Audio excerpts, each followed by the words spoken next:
रहीम अस्सलाम वालेकुम। मैं हूं ज़िशान अहमद सिद्दीकी। आप देख रहे हैं सबसे पहले पाकिस्तान। कल से एक खबर ज़ेरे गर्दिश, लम्स यूनिवर्सिटी जो पंजाब की सबसे महंगी तरीन यूनिवर्सिटी है, जिसमें कल निगरान वज़ीर-ए-आज़म अनवार उल हक काकड़ साहब गए और वहाँ जो तुलबा और तालबात ने जो उनसे सवालात किए, उसको लेके एक तूफ़ान बदतमीज़ी है सोशल मीडिया पे और मुख्तलिफ़ किस्म की बातें हैं। इसके अलावा साइफ़र के हवाले से मैं खबर दूँगा और शेख रशीद ने जो है अपनी सियासी जो है खुदकुशी कर ली है। पहले मैं आता हूँ लम्स यूनिवर्सिटी की तरफ। सवालात क्या किए वो सब लोगों को पता है कि क्योंकि वो एक ब्रेन वॉशिंग है, वो यूथ है और उस यूथ की ब्रेन वॉशिंग किसने की है, किन लोगों ने उनको सिखाया है और उनके जहनों में जो सवाल बिठाए गए हैं। क्योंकि मैं अपने पिछले कई व्लॉग में ये कह चुका हूँ कि हमारी नौजवान नस्ल जो है गलत राह पे चल निकली है। तो ये उस वही था जो कल उसी चीज़ का कल रिजल्ट सामने आया जब निगरान वज़ीर आज़म अनवार उल हक काकड़ साहब लम्स यूनिवर्सिटी गए। तो वहाँ के तुलबा व तालबात ने जो है सबसे पहले तो मैं तरबियत की बात करूँगा उनकी, कि उन्होंने निगरान वज़ीर आज़म से जो है सवालात किए। पहले तो एक स्टूडेंट ने कहा कि आप बहुत लेट आए और आपको जो टाइम पे आना चाहिए था। बहरहाल उस पे निगरान वज़ीर-ए-आज़म ने बड़ा अच्छा जवाब दिया। उन्होंने कहा कि कैबिनेट मीटिंग थी और उसमें आप लोगों के और यूथ के हवाले से और नौजवान नस्ल के लिए कुछ प्रोग्राम्स थे, तो मैं उसी मीटिंग में था, तो मैं इस वजह से लेट हो गया। उसके अलावा बहुत सारे तंज़िया सवालात किए इन तुलबा व तालबात ने और बहुत से लोगों का कहना है, बहुत सारे व्लॉगर्स का कहना है कि जो है इन तुलबा व तालबात ने जो है निगरान वज़ीर-ए-आज़म के चारों खाने चित कर दिए। तो मैं उन व्लॉगर्स और यूट्यूबर्स को सिर्फ इतना बताना चाहूँगा कि इन बच्चों की तरबियत नहीं थी। तालीम तो थी पाकिस्तान की सबसे महंगी तरीन यूनिवर्सिटी, इसमें तमाम ये बच्चे पढ़ तो रहे हैं, लेकिन शायद इनके वालिदैन ने या इनके बड़ों ने इनकी तरबियत नहीं की। अब अगर मैं उन बच्चों से कहूँ कि अगर ये निगरान वज़ीर-ए-आज़म आए थे, अगर इनकी जगह अगर आपके वालिद साहब, आपके चाचा, आपके मामा, आपके ताया होते, तो क्या आप उनसे इस तरह के सवालात करते? क्या आप उनसे इस तरह से तंज़िया जो आपके सवालात थे, क्योंकि वो सब देख चुके हैं, अब मैं उस पे क्या बताऊँ, क्या-क्या सवालात किए हैं।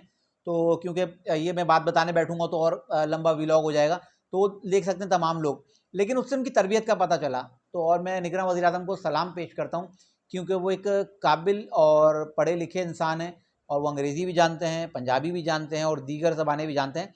तो वो तमाम ज़बानों में जवाब देना जानते थे, लेकिन उन्होंने तहम्मुल मिज़ाजी से और हँसते हुए जो उन्होंने खूबसूरत अंदाज़ में जवाब दिए हैं, तो मैं उनकी तारीफ़ करता हूँ और उनके इस अमल को जो है काबिल तारीफ़ समझता हूँ। और उन तुलबा व तालबात के लिए सिर्फ़ अफ़सोस का इज़हार कर सकता हूँ कि आप लोगों को तालीम तो दे दी गई, लेकिन आप लोगों की तरबियत की जो है बहुत ज़्यादा कमी है।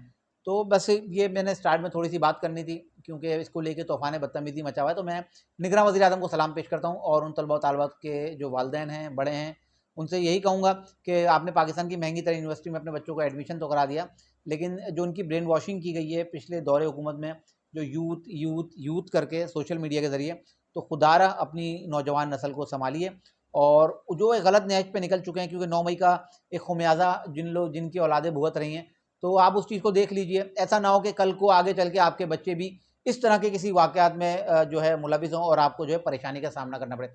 दूसरी खबर थी साइफ़र की। अब बहरहाल अब 3 माह बाद जो है साइफ़र जो है मंज़र-ए-आम पर आ गया, क्योंकि साइफ़र गुमशुदा था और इमरान खान को जो है उस पर जो है सज़ा मिलनी थी कि इमरान खान ने जो है साइफ़र जो है गुम कर दिया है।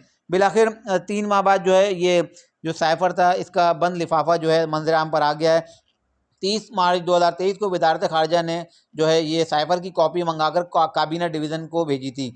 अब ये जो सील पैक जो साइफ़र है, अब दोबारा निगरान वज़ीर-ए-आज़म जो है इसको दोबारा वज़ारत ख़ारिजा को जो है भेज रहे हैं। ये भी एक खबर थी, क्योंकि अब साइफ़र मंज़र-ए-आम पे आया, क्योंकि इसको लेके बहुत सारे लोगों को मसला था और लोग समझते थे कि शायद साइफ़र गायब हो गया। तो इमरान खान के हवाले से लोग सोच रहे हैं कि शायद अब वो साइफ़र की कॉपी मिल गई तो इमरान खान को कोई रिलीफ़ मिलेगा। इमरान खान को रिलीफ़ कुछ भी नहीं मिलेगा, क्योंकि अगर साइफ़र गुमशुदा होता तो 2 साल की सज़ा थी उस पे। लेकिन साइफ़र में लिखा क्या गया और साइफ़र में जो साज़िश है जो इमरान खान ने ज़िक्र किया, क्या ये साइफ़र बरामद जो आया है, जब जो बरामद हो गया और अब ज़ाहिर-सी बात है, क्योंकि इमरान खान से इस पे तफ्तीश हो रही थी और इनसे इंक्वायरी हो रही थी, तो अब ये साइफ़र तो आ गया, लेकिन साइफ़र को जो इमरान खान ने जो मुद्दा बयान किया था ख़त लहराकर, क्या वही मुद्दा है जिसमें उन्होंने कहा कि अमरीकी साज़िश है और अमरीकी साज़िश के तहत मुझे निकाला गया है और मेरी हुकूमत को जो है अमरीका की ईमा पर जो है निकालना चाहते हैं और मुझे जो है यहाँ तक कि इमरान खान ने कहा कि मुझे मरवाना तक चाहते हैं।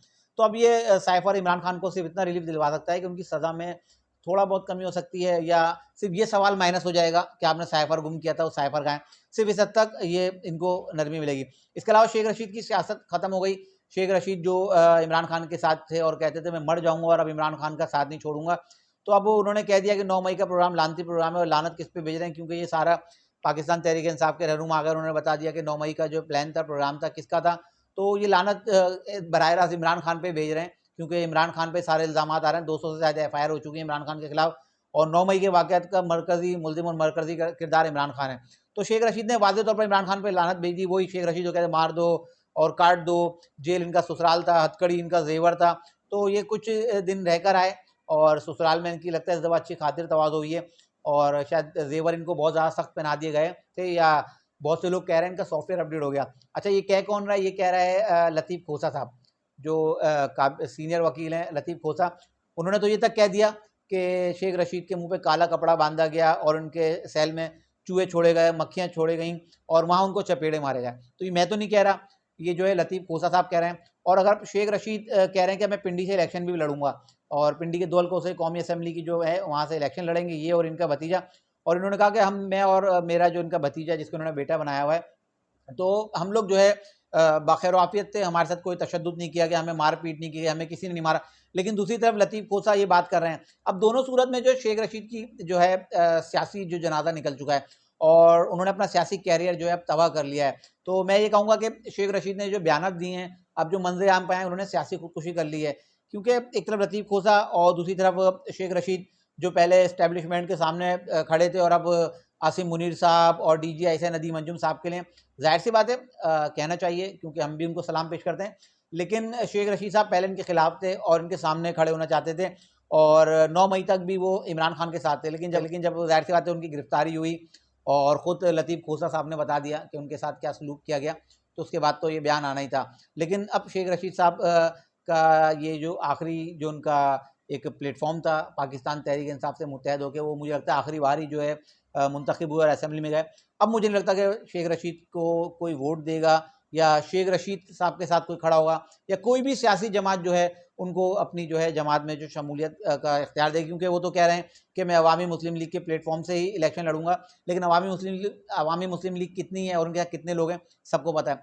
बहरहाल ये कुछ खबरें थी और आज मेरी तो थोड़ी तबीयत भी सही नहीं थी, तो इस वजह से मैंने कुछ खबरें आपके साथ शेयर करनी थी। इंशाल्लाह मज़ीद खबरों और नए तरीके का फिर हाजिर हूँगा, तब तक के लिए इजाज़त दीजिए। अल्लाह हाफ़िज़।